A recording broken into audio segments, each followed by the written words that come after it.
What if I told you everything that you know about life was going to change? How you game, how you eat, how you shop, how you hang out with your friends, and even how you go to work. There's a lot to this, and it's going to get really exciting. So right now, how many of you guys heard of Facebook? Just by raise of hands. Yeah. All right. Some of y'all didn't raise your hand. I know y'all know what Facebook is. Well, they recently rebranded themselves into something called the Meta. And this is where it got started. There's another company here called Microsoft. And if you didn't hear about this, they went ahead and acquired Activision Blizzard for $70 billion. This is huge. Activision made games like Call of Duty. On top of that, Google also invested $39.5 million into private equity funds for the metaverse. So why is this happening? These are some of our largest tech giants that are placing bets into something we really don't know. They've been pretty spot on in the last few years, and I can imagine maybe they know a few things or two that we don't. So have you guys seen any of these movies? Yeah? Ready Player One, Matrix. That was a little bit before my time, but I watched it in the catalogs, the ancient catalogs. I still liked it a lot. There was another show called Black Mirror. I really enjoyed that through the pandemic.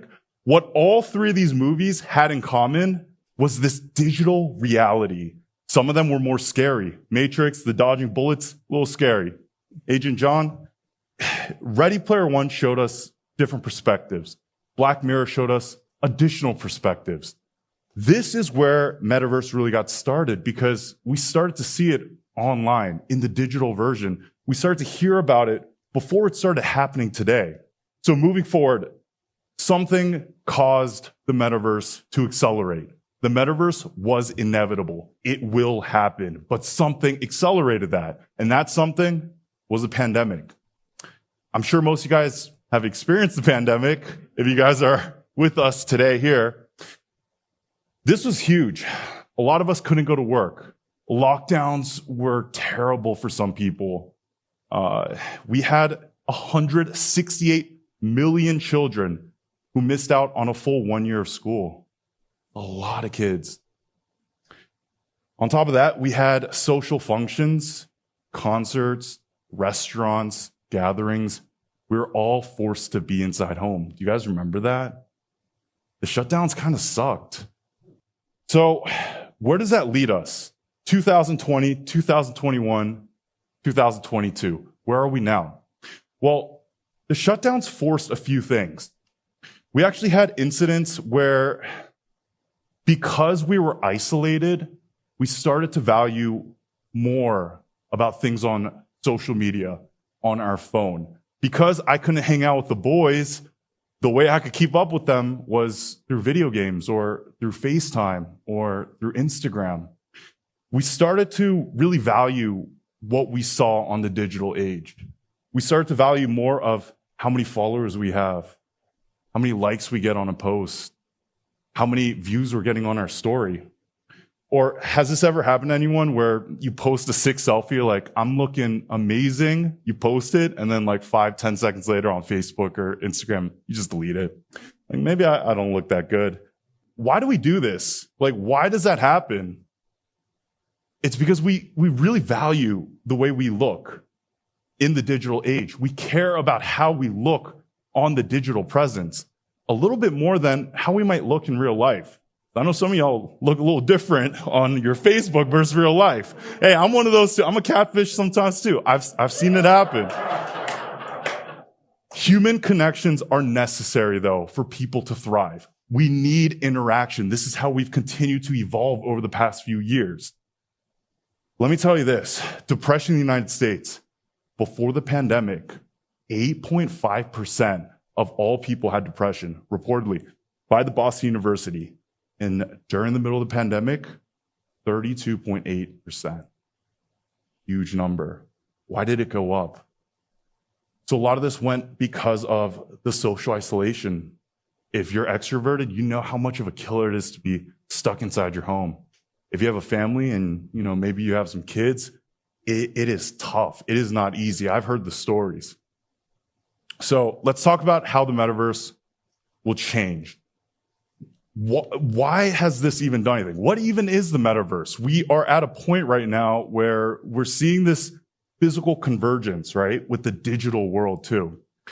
When we start valuing how we look more on the digital side, we then start moving forward into a digital future. The metaverse is what's next. This is a three-dimensional world where, as you guys are watching me, imagine you're watching me in a digital world where you can't even tell the difference, where you could be walking around a three-dimensional version of yourself in this alternative universe. That's the metaverse. Think about the words. Universe is physical, metaverse.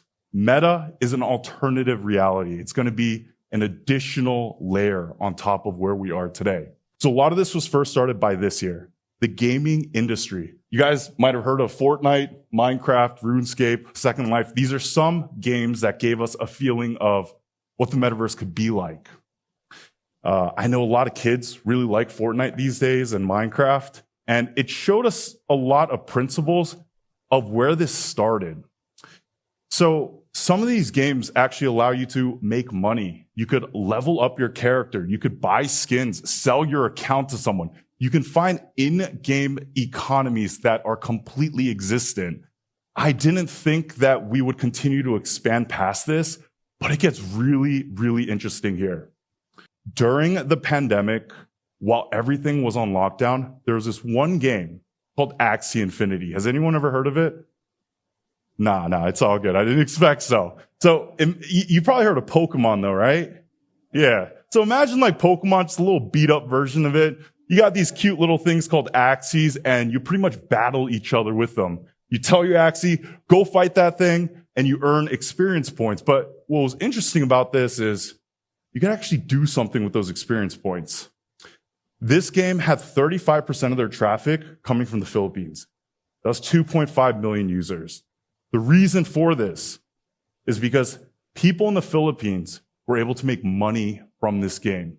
When they were told by their government, you cannot go to work, and they had mouths to feed, and they had people that were looking after them, and they couldn't take care of them, they had to resort to something. This game was a crypto game. It was a play-to-earn game. It's a step in the right direction of what Metaverse and other play-to-earn games entail. Axie Infinity reported that players were able to earn $155 to $195 a month. So when you get those experience points, you get something called SLPs, smooth love potions. You can change that into, you can actually change that into money. You can actually convert that into USDC. You could convert that then into just money in your bank account or wherever you live in the country. Now you might think, yo, Brian, like $155 a month, that ain't nothing, man. That's like a few meals, but it's actually a lot if you're living in other less fortunate, less developed countries. This was enough to feed the lives of people who are struggling and didn't know what to do. So gaming is cool, but let's admit it, like not all of us are gamers. I used to game a lot, but I don't anymore. What we can all relate to is socialization. We talk to one another. We hang out with one another. And here on your screen is an individual, Travis Scott. And that is exactly what he looks like in real life. If you didn't know, he grossed $20 million for his performance within Fortnite. So Fortnite's one of those games. He had a performance within it. He drew 12.3 million players. He had a virtual concert. This is really important because a single night on one of his best tours brought him in only $1.7 million compared to that 20. It held a capacity of 50,000 people. But even get this, in that concert, 300 people got injured. 10 died in a stampede. There were people who were dying because of this concert. They did not make as much money as they could. People got hurt. People died. This was the limitations of the physical world. But when it comes to virtual worlds, you might be asking yourself, well, dude, physical concerts, the vibes are better. It's like, I can actually hear them and feel the sweat and everything. We're just at a point right now where metaverse and this technology hasn't expanded, but let me assure you, we are getting there. And that experience you may feel in the physical world, imagine that amplified. Also, imagine not having to use gross little porta potties or driving in like 20-minute traffic lots to go to a concert. Imagine being able to do this cheaper, more effectively, and then also just getting this more immersive experience that you never could before. But how about this? Because I don't really go to concerts that much either. What about fashion? We're all probably dressed in a way where, we want to make sure we're looking sharp. Well, this is where things get really interesting too. So Nike, they went ahead and acquired a company called Artifact. Got to read that one out loud. That one got me a few times. So the reason why this acquisition was so important is because Nike, the king of the shoe game, they are now showing a presence in the metaverse. They're showing presence where if I buy a pair of new Nike kicks, I can get that in the digital form and put that on my digital self. There is value in that because if you make it limited edition or you're able to show people through the internet as well, like you got the freshest kicks and this one is 1-to-1, it is mine, people have value in that. It's not just Nike. Their competitor Adidas also went in on it too. They literally have on their website called Adidas Into the Metaverse Collection, a full website already laid out where they're also making moves within the metaverse as well, planting different stores and applications within things called Decentraland, which is one of the games. Other companies, Louis Vuitton, Burberry, Gucci, I know you guys have definitely heard of them. They're moving themselves into the metaverse as well.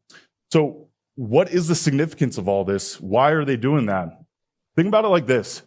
Instead of your physical wardrobe expanding, imagine your digital wardrobe expanding and your physical one starting to shrink. You're left with a few shirts in real life. People are going to get to a point where they start buying clothes, but in the digital world. We all go to maybe the mall up in Tyson's to buy the freshest Gucci. Imagine this. If we don't even move over into a full digital metaverse world, I hate online shopping because I have a weird, wacky build. I'm built like a cereal box. And anytime I buy clothes, it's always too tight or like too big. Imagine putting on a headset. I have a 3D avatar of myself with all my wacky dimensions, and I'm able to buy clothes, fit it onto that virtual self of mine, and then I could have it sent to my house. I could see how it looks on me from the front and the back. Wouldn't that be kind of cool? I hate going to the post office. I hate returning things. I hate that I'm a box. Well, look, metaverse. Say you don't care about clothes, fashion, none of that. But work. We all got to work. We need to put food on the table. Back during the pandemic, Zoom users grew from 10 million from December 2019 to 200 million. Do you guys also remember this? Not much with Zoom had changed. The concept was still the same. What was different? It was the fact that we were all isolated and we were forced to use it. Imagine this version, where instead of yourself just being on your Zoom computer in your meeting, imagine having a version of yourself where you're in this limitless world. You can showcase your presentation, the flow sheet, your ledger, whatever industry you're in. You can showcase it all around you. You can have these meetings with your coworkers where it feels even more immersive.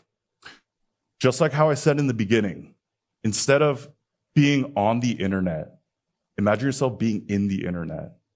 So this is huge too. Education, it's the future, right? We need our kids to have proper education. But I'll tell you this, I wasn't the best in school. I dropped out. I never found myself really engaged unless I just loved the topic. Since the 1950s, education hasn't changed too much since where we are now. We have maybe a little bit more better equipment. We got some laptops and some Chromebooks and, iPads.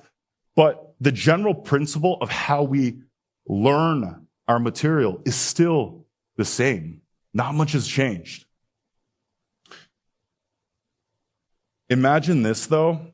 Imagine through the metaverse where instead of learning about the Great Depression, where I'm seeing it in textbooks and, I'm going through black and white photos to try to understand what that time was like, imagine where I can go in the Great Depression. Imagine me talking to artificial intelligence and seeing the emotions and feeling it during that time. Imagine a time where I can learn not through textbooks, but through experience. This is the potential of the metaverse. I know little kids, it's like me back then, I couldn't really understand the concept of dinosaurs. When I saw Jurassic Park, I understood it because you could visually see it. You could kind of experience it, But when you start seeing bones and you're like, how do these bones add up to that? You're not really learning that way. We need to change the way we can learn. And I think the future is there with this type of technology. If you guys didn't know, tuition at private universities also jumped up 144%. Out-of-state tuition's up 171%. In-state tuition has grown the most at 211%. Imagine this, $1.75 trillion of student loan debt. I know some of you guys know someone or you guys have student loan debt. 46 million Americans have it as well. Imagine a future where instead of having to go to some beat-up dorm where you're paying extra money, you're able to go into the metaverse and experience a university there. Imagine not having to fly and be separated from your family, paying $50,000 a year to get the education, half of worth of what you could get within the metaverse. Imagine the first school that opens up there. So is this too good to be true? Well, there is a lot of stuff that people are saying. Stuff is going to include a lot of downsides. It's scary.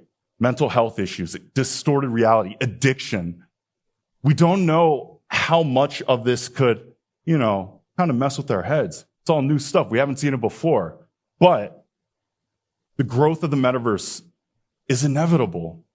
The question is, though, what's it going to take for mass adoption? What are we going to have to do to start seeing these headsets all on our heads, looking like some zombies?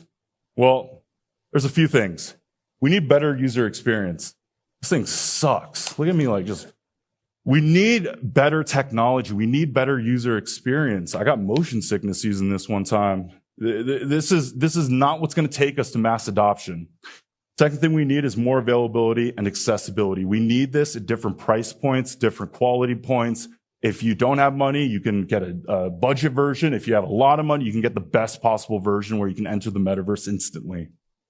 Third thing, we need high demand. High demand is going to come from education. It's going to come from you guys learning about this, using it on your own, and then realizing there is some potential in this, and this is kind of insane. So the future is now. And the question is, are y'all ready for what's next?